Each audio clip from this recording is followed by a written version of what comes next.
Bonjour, j'espère que tu vas bien. Moi, ça va par la grâce de Dieu. Je m'appelle Sarah. J'espère que tu vas bien. Hmm. Aujourd'hui, en fait, j'aimerais te parler de deux choses que tu dois savoir avant de te marier. D'abord, avant de te marier, il faut savoir que le mariage, c'est pas pour les gens égoïstes. Les mariages, c'est pas pour les gens égoïstes. Les mariages, c'est pour ceux qui savent, qui ont appris et qui connaissent l'essence du partage. Le mariage, c'est pour ceux qui vivent en fait la vie comme Christ. Christ, il s'est donné. Dans le mariage, on se donne pour l'autre. Dans le mariage, on donne ce que l'on aimerait recevoir. Dans le mariage, on partage. Tu comprends? Dans les mariages, on partage, je le répète. Dans le mariage, on n'attend pas que l'autre donne. On donne avant de recevoir de l'autre. On donne d'abord. Parce que je le dis souvent que on a grandi. On a fait, imagine, tu rencontres quelqu'un, tu as 22 ans et la personne a 27 ans. Ça veut dire il a vécu 27 ans sans toi.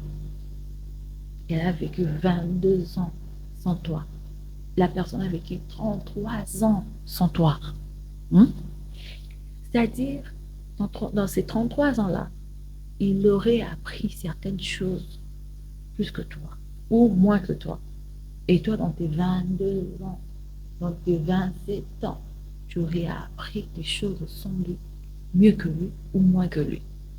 Et vous vous retrouvez dans le mariage. Et il y a une chose que les gens ignorent, c'est que les fiançailles, on ne connaît pas tout dans les fiançailles. Le vrai, les vraies choses, on ne sait pas dans le mariage. Dans les fiançailles, on ne se connaît pas dans les fiançailles. Dans les fiançailles, moi, je juge le fiançailles, selon moi, que c'est l'hypocrisie, la période de l'hypocrisie, en fait. Pour moi, parce que les vraies choses se passent dans le mariage. C'est dans le mariage qu'on va savoir que cette personne, elle dort, elle fait la bouche comme ça. Cette personne, elle dort, elle jette les pieds à l'ouest et tout. C'est dans le mariage qu'on connaît ça. Vous voyez? Ce qui veut dire que dans le mariage, tu dois apprendre à l'autre ce que l'autre ne connaissait pas. Dans le mariage, tu dois donner à l'autre ce que toi-même tu aimerais recevoir. Tu dois apprendre à l'autre la manière dont on vit. Si tu estimes que elle ne vit pas bien, selon le mœurs, selon la moralité, tu remarques que la personne, elle ne vit pas bien. Tu dois faire de sorte que l'autre rentre sur les rails. C'est comme ça. La deuxième de choses, ou ce qui englobe le deux, c'est que dans le mariage en soi, c'est une équipe. Le mariage, c'est une institution de vie et aussi une équipe.